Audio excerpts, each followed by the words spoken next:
So I started this 2 years ago with about 5,000 square foot here on our property in Pengrove.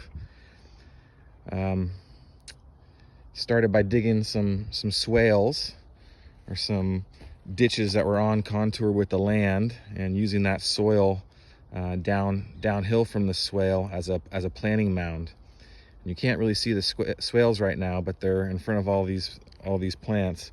I've since filled the swales in with mulch, kind of to act as a water battery. So these swales are catching the water off the hill as the water comes down, and it's distributing the water downwards towards our aquifer and to the roots of all these fruit trees that we planted.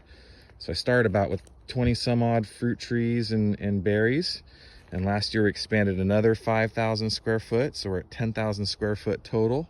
Have about 40 fruit trees, about 20 some odd berries, and a bunch of herbs and support plants to help with pollinators and keeping out pests and things like that.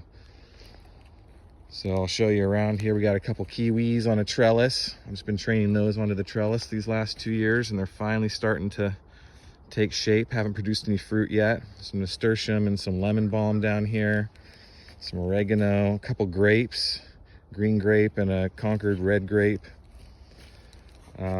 I also got here a peach, a little red Baron peach. When I put these in 2 years ago, I cut them to about 24 inches, just a little stump hanging out of the ground. And I've been training them with each year's growth into this kind of open crown shape, trying to keep them between 6 to 8 feet so I can pick them by hand without a ladder. And also keeps a lot of sunlight and air going to the inside of the tree, so I don't have much mold or rot issues to worry about. Some herbs, lots of artichokes in the garden. I like the artichokes for being able to chop the leaves off and drop them for, green fertilizer around the other trees. Over here's a little nectarine. Had to replace this tree, actually. It's the only tree I've ever lost in this experiment, so this is a newer nectarine from what I planted the rest a couple years ago. More artichokes. They sure love it up here. Here it is February, and the first batch of artichokes are starting to show up already. Pretty incredible. Some kale, a little blueberry. Here's an apple. I've got some running berries here that I have to tie up on this trellis I made. Some herbs for support. And now we're getting into this far side that we did last year. And I've got over here some lemons and limes that I had in pots and felt like they needed a permanent home in the ground. Some strawberries. Some more frost tender plants, some plants that like lots of sun. So I have a little more citrus over here, and a couple guavas actually. I'm going to see how those do. And pomegranate. Up at the top of the hill, I've got 4 figs and 3 olives. Put them at the top of the hill because it's a little drier up here. And I think these prefer a little bit more of an arid situation, so less water up here, more water down at the bottom. At the end of this row, here I've got something a little more exotic stuff. I got a few persimmon and a jujube, which is kind of cool. Don't know much about those, kind of more Asian fruits. I think you can make dates out of the jujubes, which are kind of cool. In the second row over here, more apples. I got a Granny Smith over here, a sour cherry, which I have to figure out how to prune. And then some more stone fruit and some berries. Still early, some of these are waiting to come out, and I have to plant a little bit more support species up here on this newer section still. Got a little nursery of herbs that I'm gonna put up here pretty quick. Here's another apple, Gravenstein. I got some intermixed stuff here, like a nectaplum. So there's half nectarine and half plum. So it'll be really interesting to see how this turns out. And then a pluary, which is half plum and half cherry, which is kind of cool. Can't wait to see how those taste. A couple more berries in the ground, and like I said, I have some support plants to plant on this new section. This was just done last year. But then back into the older section, I got some gooseberry, lots of thorns on there, not fun to pick, but a nice yummy berry. I got a Santa Rosa plum, an apricot, a pluot, which is a mix of a plum and an apricot, which would be kind of cool. Again, all these stone fruit I pruned in that open open canopy shape, that open crown shape, which is really cool. And the apples I kind of left, and the pears I left in a more scaffold upright. This guy's an aprium, which is half apricot, and I forget what the mix is with the apricot for the aprium. Whatever. More berries.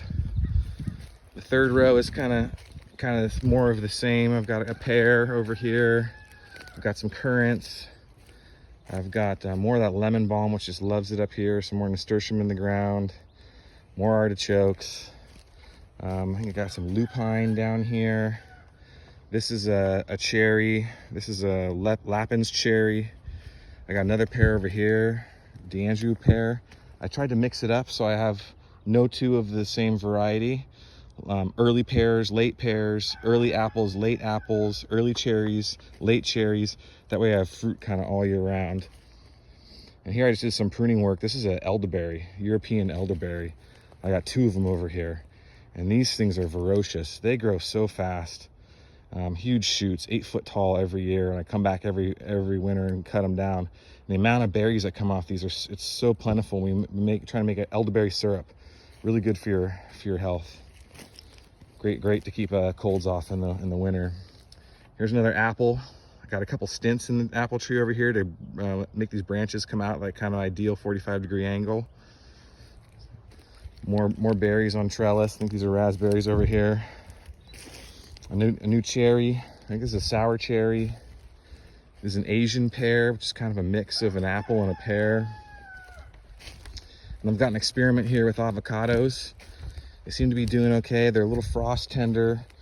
They like moisture, so I put them down at the bottom of the slope. So I got 3 different avocados, A-type and B-type, to get my maximum production. And then I got nuts down here at the bottom. I have a all-in-one almond, and then I've got a walnut. I think this is a Chandler walnut, and I put these in little raised boxes that I made, little redwood boxes. A miniature almond, which I didn't know was a miniature when I bought it, but it's not going anywhere, so it must be a miniature. And then another walnut. That was a Franquette walnut. I did a little something here that I'm going to plant out this spring. This is a hugelkultur mound. So I piled up some wood I had here on the property. It's like 2 years ago I piled up the wood, and then some branches and some leaves and topsoil and mulch. And so I've been letting this mound kind of cook, decompose, and then I'm going to be planting in here some squash or pumpkins or something. So there's a nice big area for pumpkins to just grow and sprawl over here. So I'm going to try to plant that out this year for the first time. So overall, that's the view of my food forest built with permaculture techniques. So it's quite a feat, quite a lot of work went into this. Doesn't look like much, but I think in 2 or 3 years we'll be eating all kinds of good yummy fruit.